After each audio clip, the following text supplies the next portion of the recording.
Imagine a small village named Eldwood, nestled at the edge of the Blackthorn forest, where darkness is not just the shadow of trees but the breath of ancient spirits that have never found rest. Amidst the dense fog of modern-day England, where the wind howls through the leaves like a curse from centuries past, a young man named Finn unwittingly enters into a blood-bound pact with the land itself. He saves a white wolf, but no, not just a wolf, but the spirit of the forest, named Luna, with eyes that burn like silver flames and a vow etched deep into its very bones. But what is the price of such compassion? A foe turned into a monster born from crimson mist, a forest god with fiery antlers demanding blood in exchange for power, and a relentless curse: protect the forest, or be consumed by it. This is not a simple tale of heroes and victories. This is a frenzied journey through fire and earth, where the bond between man and beast ignites a blaze that could engulf the world, where every step is a heartbeat between life and death. When the ground opens to swallow enemies whole, when howls merge with thunder, and when crimson blood seeps into the roots of ancient trees, you will wonder, will Finn survive, or will he become the very wrath of Blackthorn? Listen. Step in. Because under the red moon, this story is not merely told, it lives, it breathes, and it will pull you under. Chapter 1: The Foggy Night.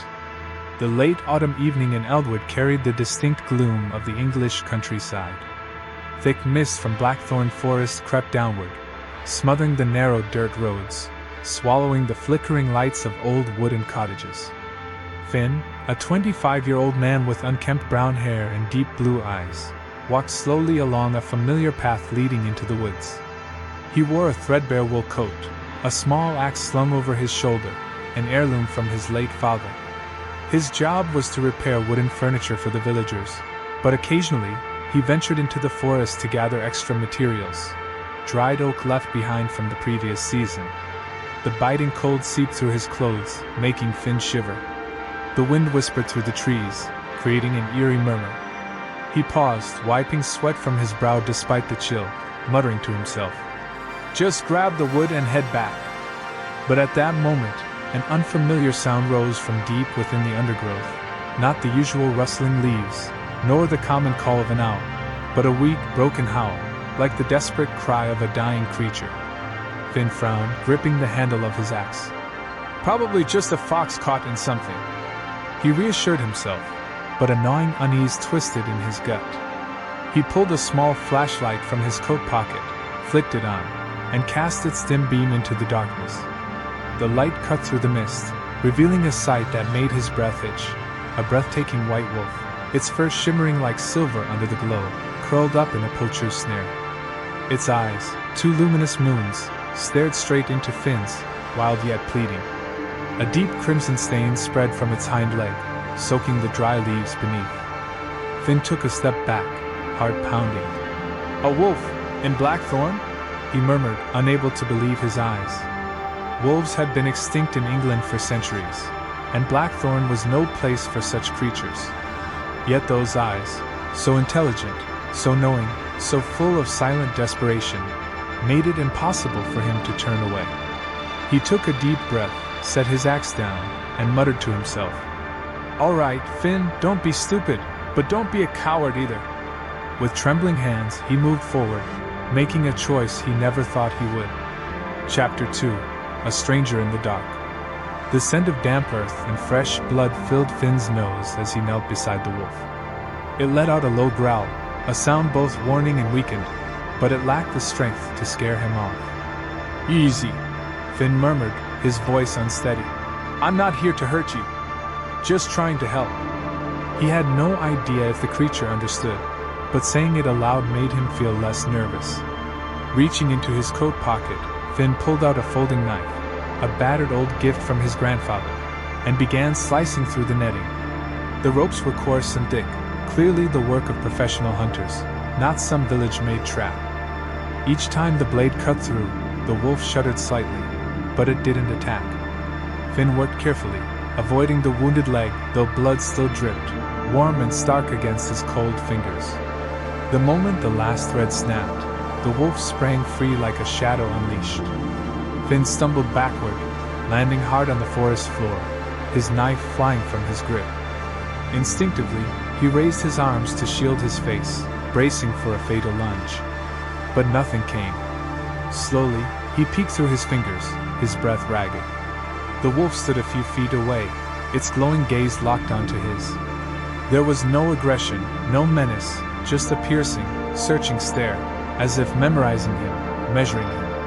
Then, before Finn could react, the wolf turned, moving with ghostly grace. Its white fur melded into the fog, and within seconds it was gone, leaving Finn sitting on the ground, hands still shaking. "What the hell did I just do?" he whispered, retrieving his knife and wiping the blood off the blade with his sleeve. That night, when he returned to his small cabin at the village's edge, Finn couldn't sleep. Lying on his old bed, eyes fixed on the cracked ceiling, he kept seeing those luminous eyes staring back at him. He wondered if it had all been a dream, or if he had just touched something far beyond his understanding. Chapter 3: Whispers in Eldwood. The next morning, the atmosphere in the Raven's Nest, the only gathering place in Eldwood, was livelier than usual. Finn stepped inside, his coat still carrying the scent of the forest from the night before, and sat in his usual corner near the fireplace. He ordered a pint from the innkeeper but didn't drink right away, only listening quietly. Old Tom, a weathered shepherd with silver hair, was recounting his story with enthusiasm. "I swear on my own eyes I saw it last night, the white wolf. It stood on the hill, its fur glowing like moonlight, then disappeared into Blackthorn. It's the forest spirit, I'm telling you." Some laughed, calling him a drunken old fool, but others remained silent, their eyes betraying curiosity and unease.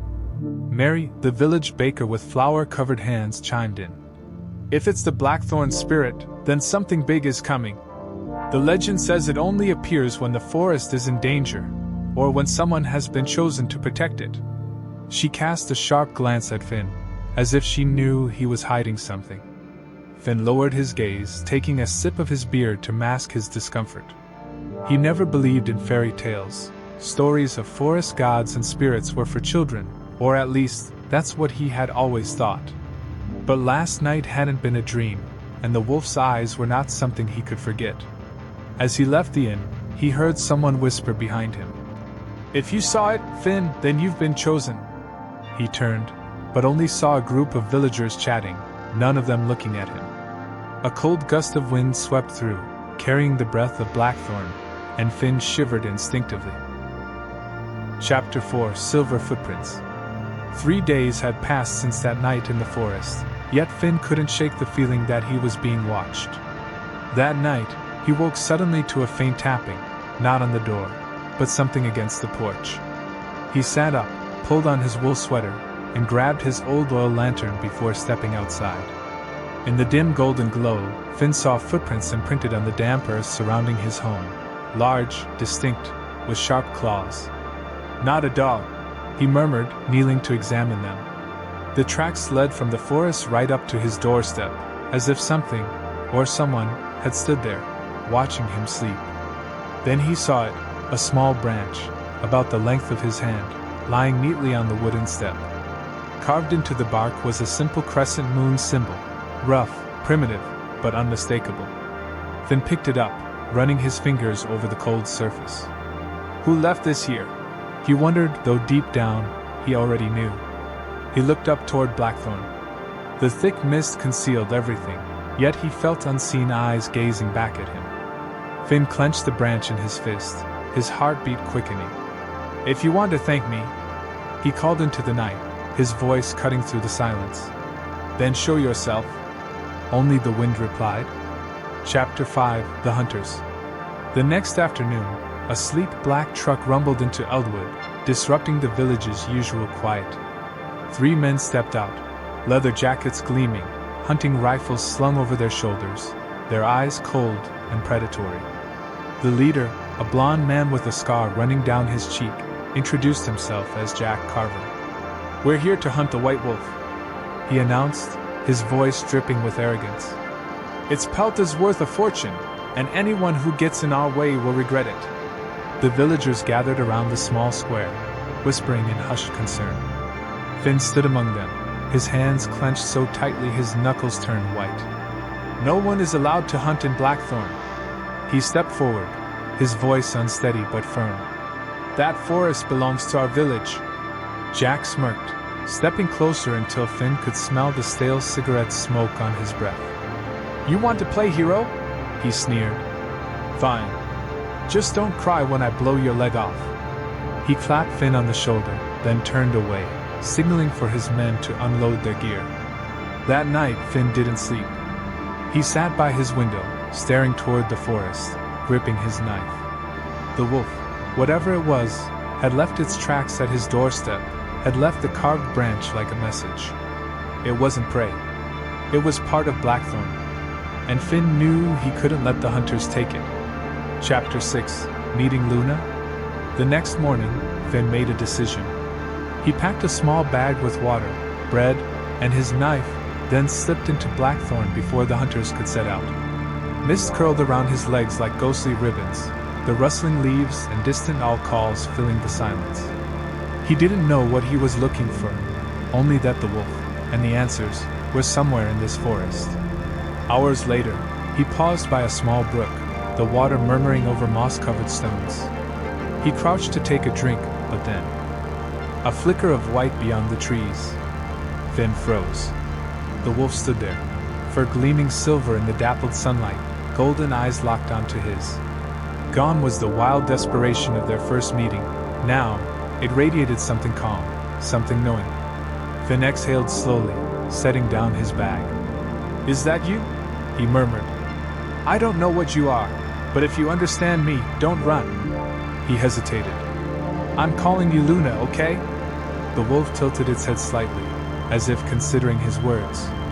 Then, slowly, it stepped forward, stopping just a few feet away. Finn's heart pounded, half in exhilaration, half in fear. You're not just any wolf, are you? He whispered. Luna blinked, watching him. And in that moment, Finn knew something had bound them together. A thread unseen, yet unbreakable. Chapter 7, Grandmother's Tale. That evening, Finn returned to the village, his mind filled with doubt and excitement. He decided to visit Grandmother Edith, the elderly woman whose sharp eyes and keen memory had never faded with age. She lived in a small cottage at the edge of the village, its walls covered in ivy, its roof weathered by time. Finn knocked on the door, and she opened it with a gentle smile. Come in, my boy. I can see there's something different in your eyes. Finn settled into an old armchair by the fireplace and recounted everything. The night he saved the wolf, the silver footprints, the carved branch, and today's encounter with Luna. Grandmother Edith listened, her hands weaving slow, deliberate loops of yarn, the firelight casting shadows on her wrinkled face. When Finn finished, she set her knitting needles down and sighed. Blackthorn is no ordinary forest, she began, her voice carrying the weight of old stories. Hundreds of years ago, the forest god Cernunnos, the antlered guardian, entrusted a spirit beast to protect it. The spirit beast is not a wild creature but a manifestation of the forest itself, bound by an oath to repay those who save its life. If you've seen the white wolf, Finn, then the blood of our family has called it to you. She stood up and pulled a small box from a drawer, opening it to reveal a black stone pendant, carved with the shape of antlers. The very pendant Finn's grandfather had once owned. Your grandfather was a guardian of the forest, she said, placing it in Finn's hand. Perhaps his destiny now belongs to you. Chapter 8, The First Flame. The next morning, Finn was jolted awake by the roar of machinery at the forest's edge. He rushed outside to see smoke rising from Blackthorn. Thornwood Timber Company, a large corporation from London, had begun the deforestation project the villagers had fought so hard to stop. Chainsaws growled as they tore into the ancient oaks, and a stray spark from an engine ignited a small fire in the dry leaves. Without thinking, Finn sprinted into the forest, the thick smoke stinging his eyes. He heard Luna's piercing howl, guiding him through the winding trails. Reaching a clearing engulfed in flames, he saw a group of rabbits and small birds trapped by the spreading fire. Luna was already there, nudging them towards safety, but the smoke was overwhelming. Finn tore a strip from his sleeve and tied it over his mouth before rushing to help. He scooped up trembling creatures, shielding them from the embers. His lungs burned, but he refused to stop. When the last flames were finally extinguished, he collapsed onto the scorched earth, gasping for breath. Luna stood beside him, her silver fur streaked with soot, watching him with an unreadable expression. "You're not just a wolf, are you?" Finn whispered, and for the first time, he believed his grandmother's story wasn't just a fairy tale. Chapter 9: Allies in the Shadows. That night, Finn returned to the forest, carrying a small offering, a bottle of water and some food, as a gesture of gratitude for Luna. Under the full moon's glow, Luna emerged from the shadows and let out a long, resonant howl that echoed through Blackthorn. The response was immediate. From the darkness, other creatures stepped forward, a great owl with piercing golden eyes perched high in the trees, a herd of silent deer emerged from the underbrush, and a group of wild hares gathered at Finn's feet. They worked together in perfect harmony, the owl swooping low, using its wings to fan out lingering embers, the deer stamping out smoldering remains with their hooves, the hares digging furiously to prevent the fire's spread. Finn watched in awe, as if witnessing a legend come to life. "Who are you, Luna?" he murmured, but the wolf only gazed at him, her glowing eyes conveying that he would soon understand. When the last ember was extinguished, Luna stepped forward, gently pressing her nose against Finn's hand, a silent acknowledgement, a bond forming in the cold night air. Finn smiled, feeling something awaken deep within him, a strength he hadn't known was there. Chapter 10: The Oath Under the Moon. That night, Finn had the strangest dream of his life. He found himself standing in a circle of ancient stones, their surfaces blanketed in emerald moss. Luna stood beside him, her silver fur glowing like liquid moonlight. A deep, resonant voice filled the air, not human, but something greater, like the wind whispering through ancient trees. "I am the spirit of Blackthorn, bound by the old oath of Sir Nunnos. You have saved me, and I shall remain by your side until destiny is fulfilled." Finn awoke with a sharp inhale, his forehead damp with sweat. He threw off his blanket and ran outside. Under the pale moonlight, Luna lay curled up in the grass, as if waiting for him. "You spoke to me," Finn whispered, his voice unsteady. Luna blinked once, then rose to her feet and turned toward the forest, beckoning him forward. Finn hesitated for only a moment before following. Their story had only just begun. Chapter 11: The Enemy Revealed. The next morning, Finn stood at the village's edge, watching as large industrial trucks rumbled deeper into Blackthorn. Uniformed workers carried chainsaws and surveying equipment, cutting down trees without hesitation. A man in a sleek black suit stepped out of a luxury car, addressing the gathered villagers with an air of detached authority. "This project will transform Blackthorn into a modern resort. If you don't like it, you're free to leave." Finn clenched his fists, rage and helplessness boiling inside him. He overheard Mrs. Mary whisper to another villager, "They don't just want the trees, they want Eldwood itself." The realization struck Finn like a blow. Blackthorn wasn't just a forest, it was the soul of the village. And now, both were in danger. Chapter 12: The Mystery in the Stone. That night, Luna appeared outside Finn's house, letting out a short howl before dashing into the forest. Finn followed, weaving through the winding paths until he arrived at a place he had never seen before, a circle of ancient stones hidden deep within Blackthorn. The towering monoliths stood in a ring, covered in moss and vines, radiating an aura of ancient mystery. On the largest stone, Finn saw faint carvings, a white wolf standing beneath a pair of stag antlers, alongside a burning forest and fallen humans. "A prophecy," he murmured, his hand trembling as he traced the markings. Luna stood beside him, her eyes urging him to understand. If Blackthorn was destroyed, the village would share its fate. Chapter 13: The Allies. Finn knew he couldn't fight this battle alone. He sought out Ira, a 23-year-old nature lover who worked at the village flower shop, and Rowan, a 27-year-old mechanic with a passion for fixing things and breaking machines. In the village pub, Finn told them everything, from Luna to the stone circle. Ira nodded immediately. "If the forest dies, Eldwood dies." "I'm in," Rowan smirked. "Sounds insane." But wrecking big machines? Count me in. The three of them shook hands, and for the first time, hope flickered in Finn's heart. Chapter 14: Traps in the Mist. Jack Carver's hunters didn't give up. They set traps in the forest, steel snares and hidden blades buried beneath fallen leaves.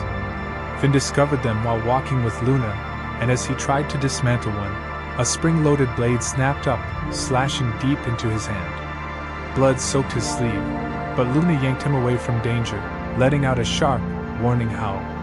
Finn clutched his injured hand, panting, and looked at Luna with gratitude.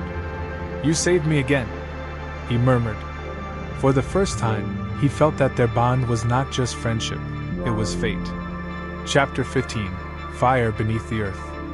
On a gray morning, Finn stood atop a rocky ledge, watching as Thornwood's workers prepared to set fire to the forest. But this time, it wasn't just surface flames. They had brought barrels of chemical explosives, ready to level a vast portion of Blackthorn.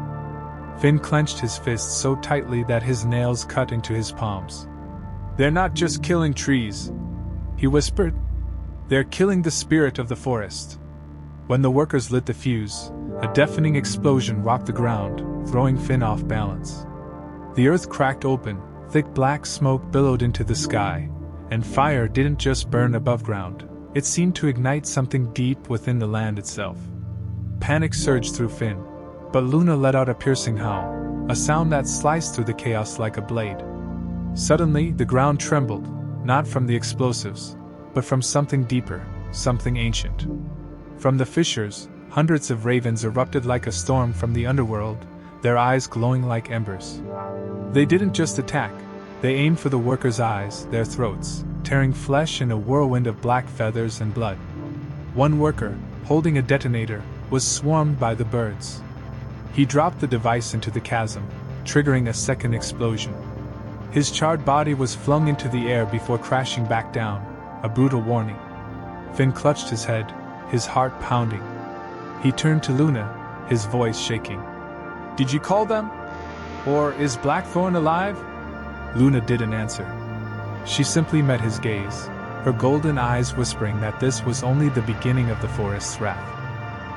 Chapter 16: The Curse Beneath the Stone.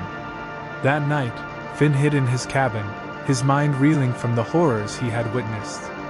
He searched the attic, digging through his grandfather's old belongings, and found a leather-bound journal.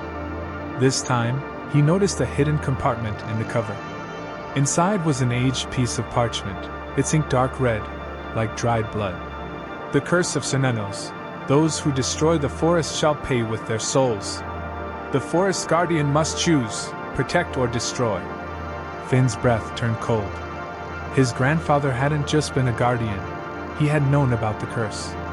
His death had not been an accident. Another letter, hastily written, fell from the journal. "Thornwood knows about the spirit beast. They killed me to take its power.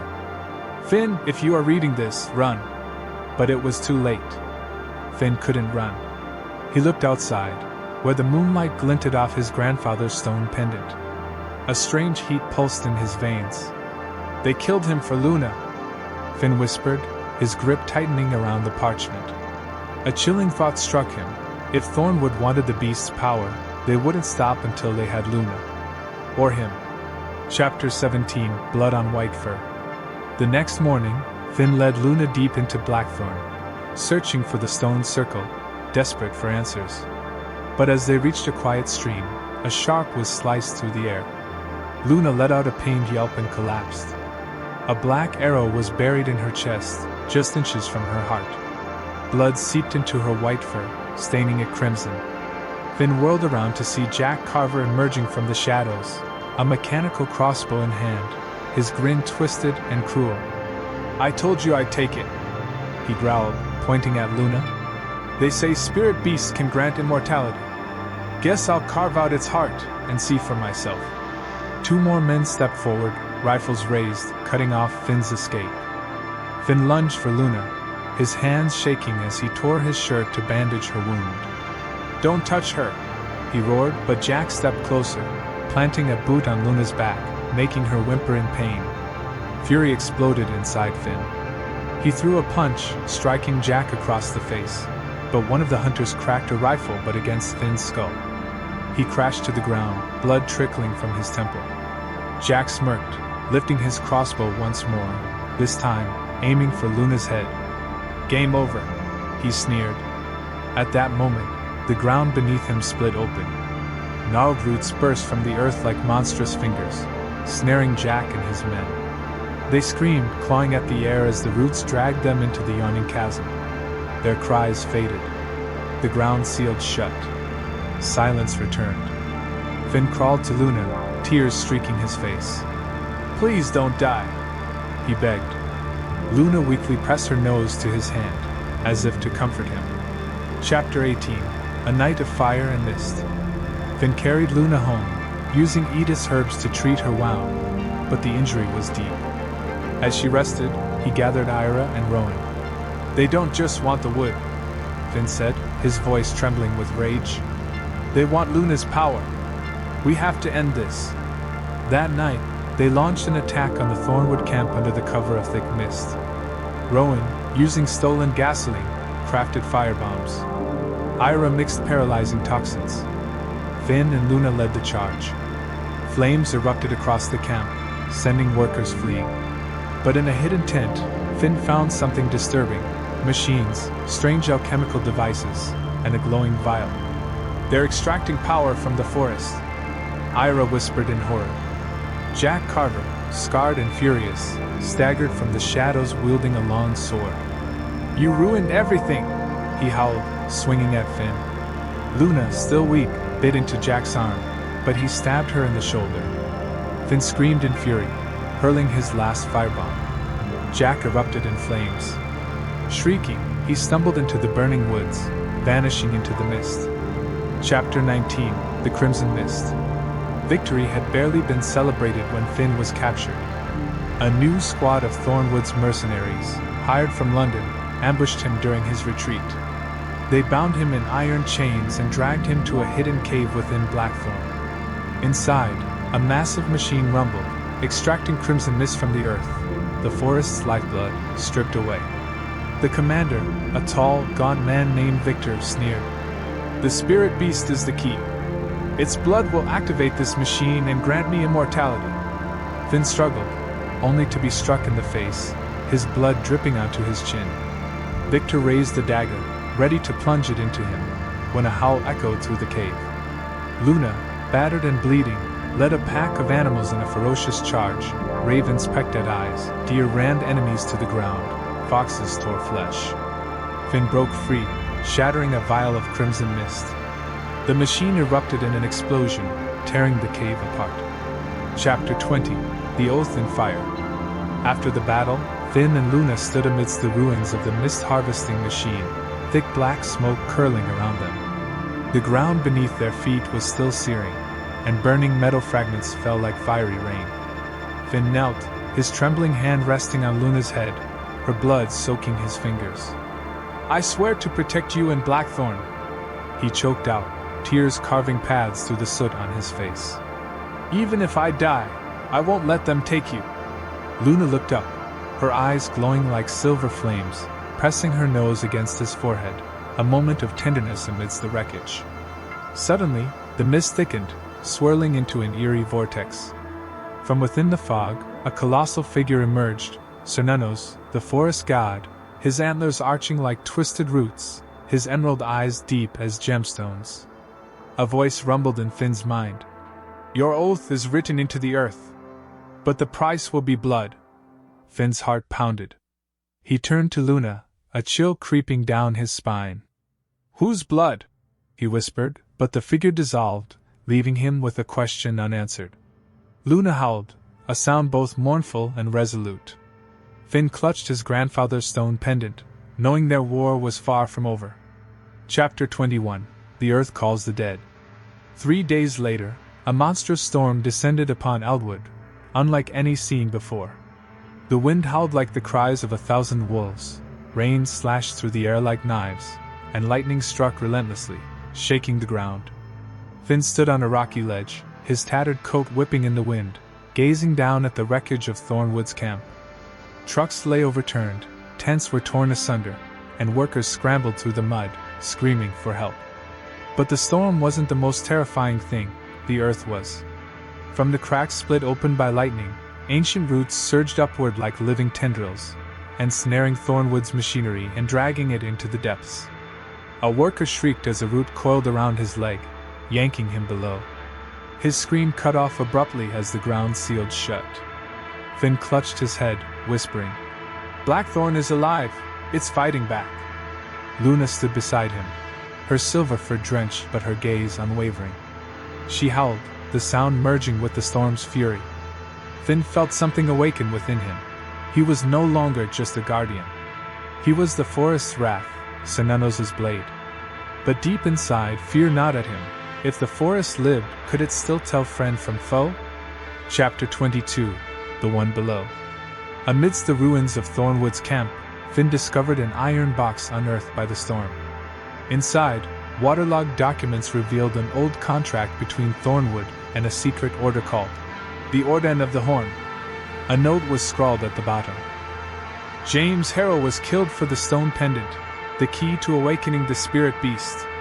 But worse was the line in blood-red ink. Jack Carver has drunk the crimson mist. He is no longer human. Finn collapsed to his knees, his hands crushing the paper. They killed my grandfather. For this? He roared, raising the pendant into the dim light. His thoughts shattered as the ground trembled violently. A monstrous growl echoed from a nearby crevice, and Jack Carver emerged. But he was no longer the hunter Finn once knew. His skin was charred black, his eyes burned red, and his fingers had morphed into deadly claws.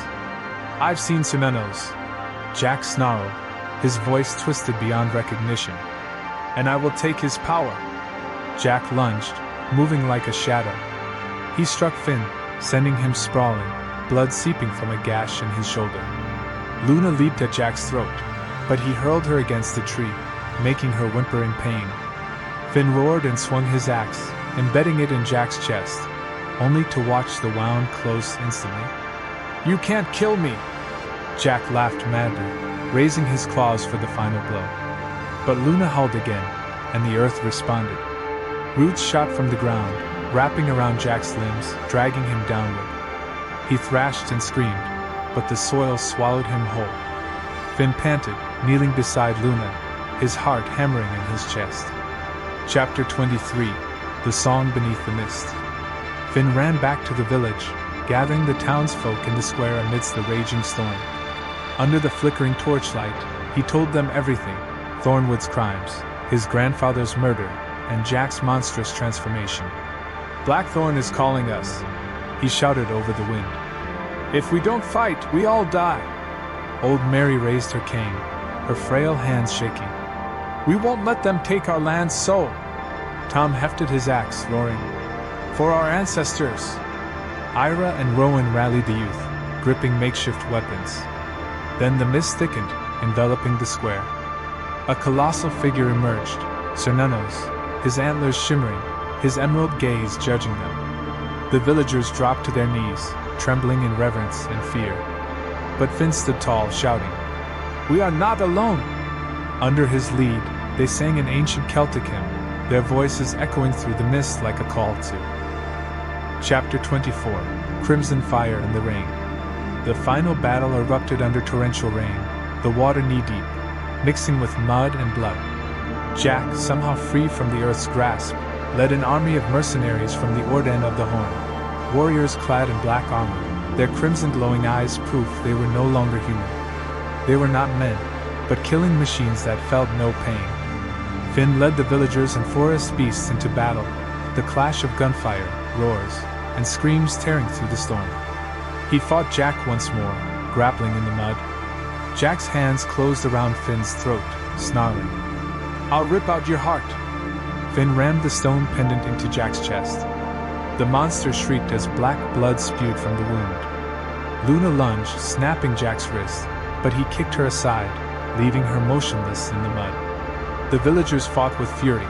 Old Mary crushed a mercenary's skull with her cane, Tom hacked down two with his axe, and Ira hurled vials of poison, dissolving foes into smoke.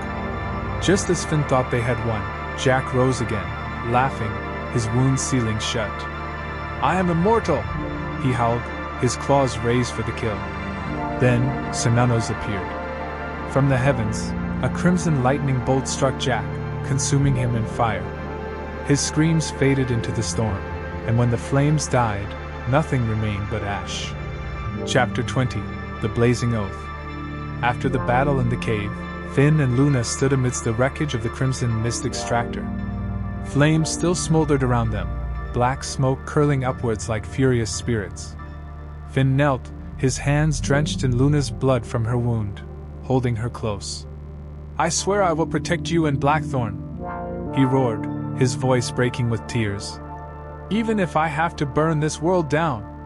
Luna looked at him, her silver eyes blazing like fire, pressing her nose against his forehead, a moment of tenderness amidst the destruction. Suddenly, the ground trembled beneath them, and a vortex of blood-red mist spiraled around them. From within the mist, Cernunnos emerged, not just a shadowy apparition but a living entity, massive, curved antlers towering over his head, his body covered in sleek black fur, and eyes burning red like the depths of hell. A deep voice echoed, not in their minds but from the very air itself. "Your oath is fire. But fire always demands fuel, the blood of the living." Finn trembled but shouted back, "If you want blood, take mine!" Cernunnos laughed, a chilling sound like bones snapping, and vanished, leaving Finn with a horrifying realization: this oath would destroy him, or everything he loved.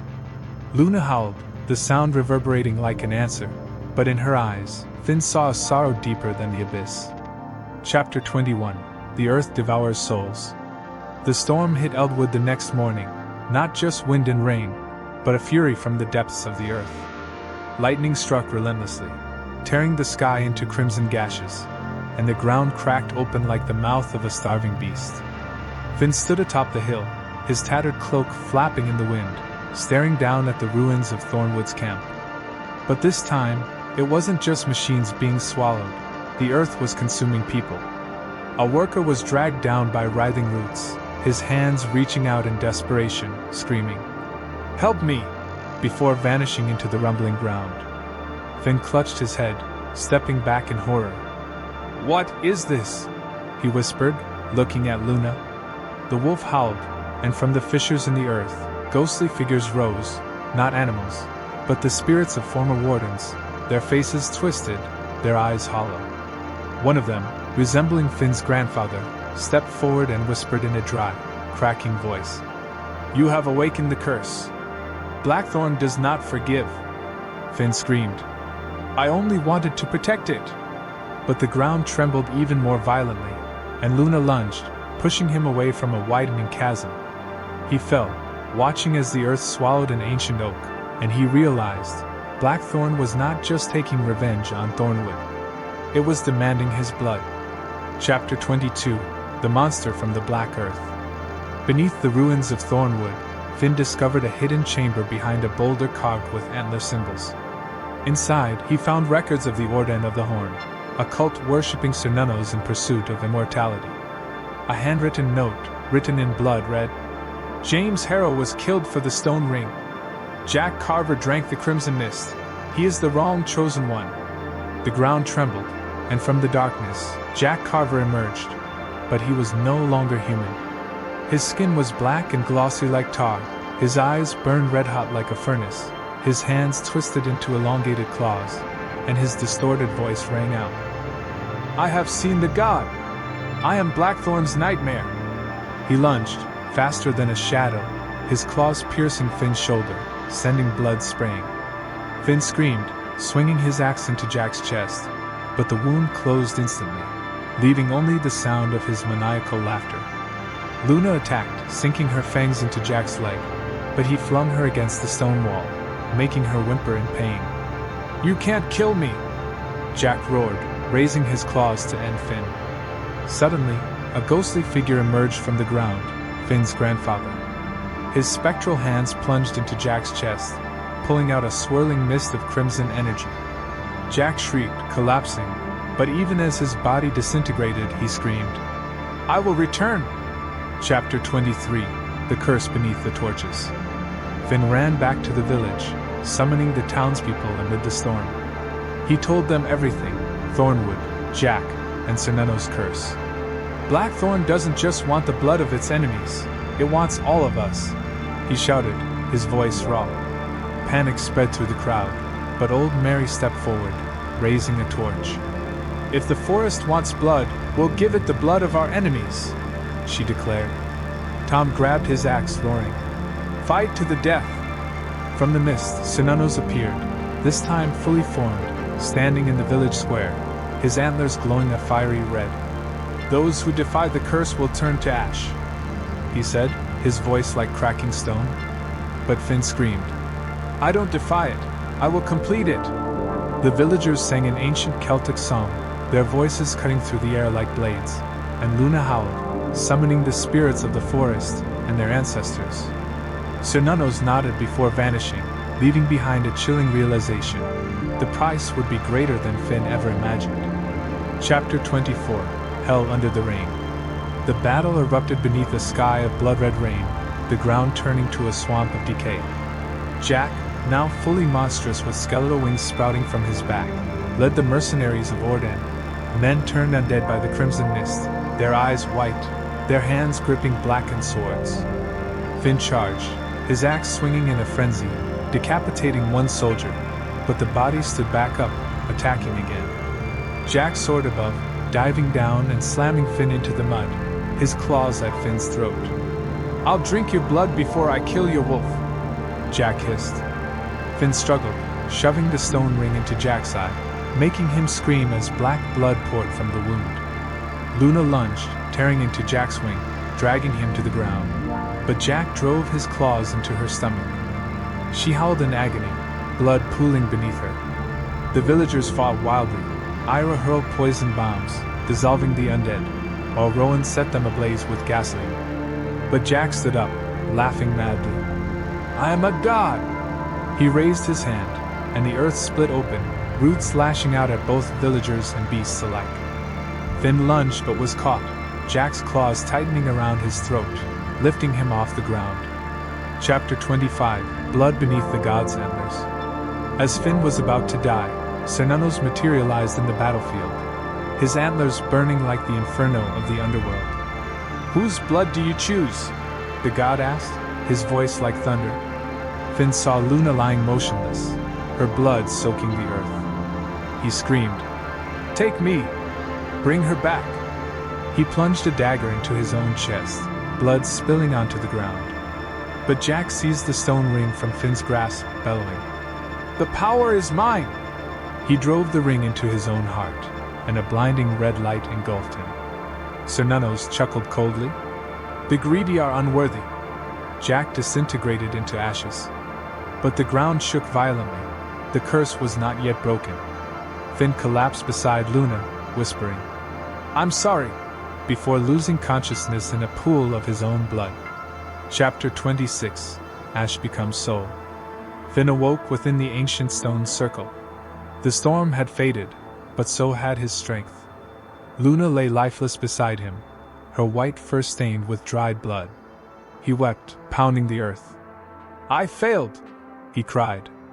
But then, the ground cracked open, and from Luna's body, a silver tree sprouted, glowing with radiant light. A distant howl echoed through the air, and Luna's spirit appeared, her silver eyes locking onto his. "The oath does not die. I live within you." Cernunnos emerged one final time, his voice like breaking stone. "Your blood has paid the price. But your soul now belongs to Blackthorn." Finn felt his body grow lighter, as if dissolving. Yet he smiled. "That's fine. As long as Luna lives." Chapter 27: A Howl from the Earth. That night, Finn dreamed he was standing in the heart of the forest. Luna led him to the stone circle. "I will never leave you," her spirit whispered. When he woke, his hands glowed with a silver light. The power of Luna had fused with him. A new mark had appeared on the ancient stone, a wolf and a man entwined beneath the stag's antlers. Finn understood. He was no longer just human. Chapter 28: The Forest Reborn from Blood. Finn led the villagers in restoring Blackthorn, But he himself was no longer the same. His eyes shimmered silver, his hair grew paler, and the ground trembled beneath each step he took. The silver tree born from Luna's